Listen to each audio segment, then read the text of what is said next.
Today, we're talking about something a lot of us do, but maybe misunderstand: overthinking. We're going to look at what psychology really says about it, and it might not be the flaw you think it is. In fact, it could be a sign of some seriously high-level processing. Let's dive in. So, you've probably heard it a million times, right? You're overthinking it. It's just your anxiety. But what if that's not the whole story? Psychology actually points to something else entirely. In many cases, what we call overthinking is really just a brain that refuses to shut down. And why? Because it's busy processing patterns that most other people just don't see. All right, so let's break this down. We're going to walk through 6 signs that this might be you. And as we go, just see if any of this sounds familiar. For each one, we'll look at the behavior, give it its proper psychological name, and then kind of flip the script on how you might think about it. Okay, sign number 1. This one's a classic. You know the feeling. You're lying in bed, you're physically exhausted, but your brain, it's running a marathon. It's replaying conversations, second-guessing decisions, digging up stuff from years ago. You just can't turn it off. Well, there's a name for that. It's called cognitive hyperarousal, and it's exactly what it sounds like: a state of super high mental activity where your brain is just too alert to let you rest. And look, it's really important to get this. This isn't some personal failing. It's a very real neurological state. So why does it happen? Well, your brain is basically trying to do its job. It's trying to resolve information that it feels is unfinished. It's looking for closure, for an answer. And here's the reframe, and this is so important. Your mind isn't broken. It's diligent. It's a mind that refuses to just leave a problem sitting there, unsolved. All right, on to sign number 2.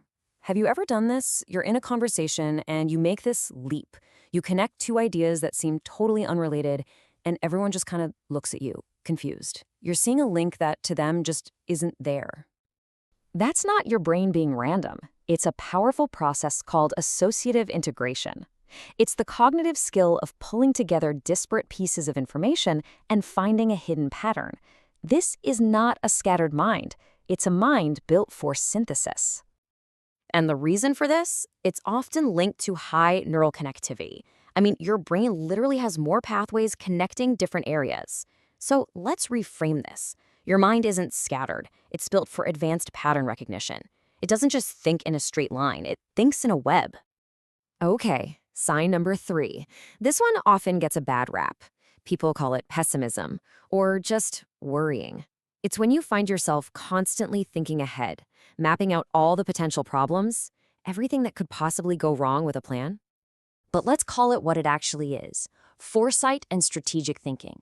You're not just worrying, you are running complex mental simulations to identify risks and opportunities.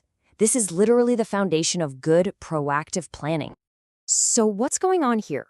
Your brain's threat detection and problem-solving systems are just highly tuned. They're working at a very high level.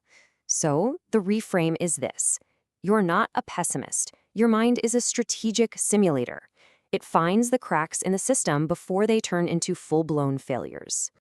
Let me ask you something, just to bridge to our next couple of points. Do you ever finish a totally normal conversation and just feel completely wiped out, mentally exhausted?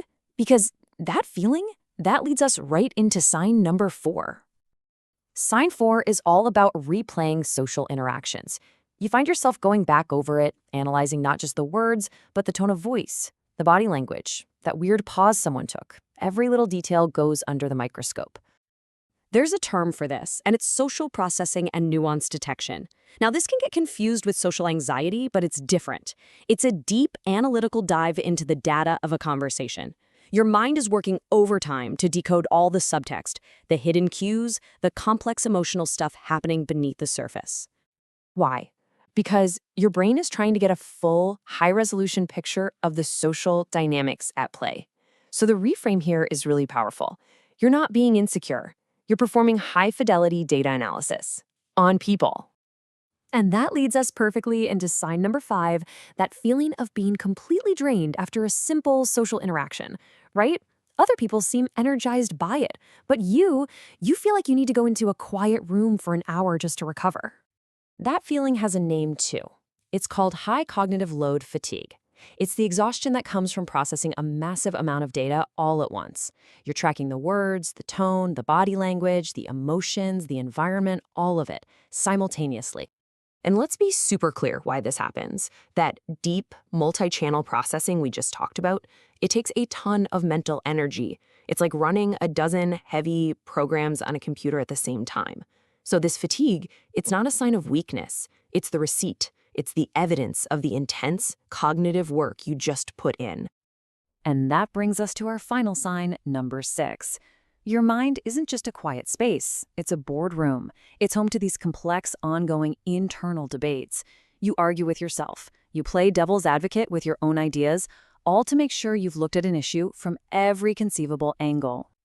Now, people might call this indecisiveness, but the psychological term is recursive self-dialogue. It's this process of simulating different viewpoints inside your own head. Why? To stress test your ideas, to check your blind spots, and ultimately to come to a much stronger conclusion. Think of it this way. This internal debate is your brain's own quality control system.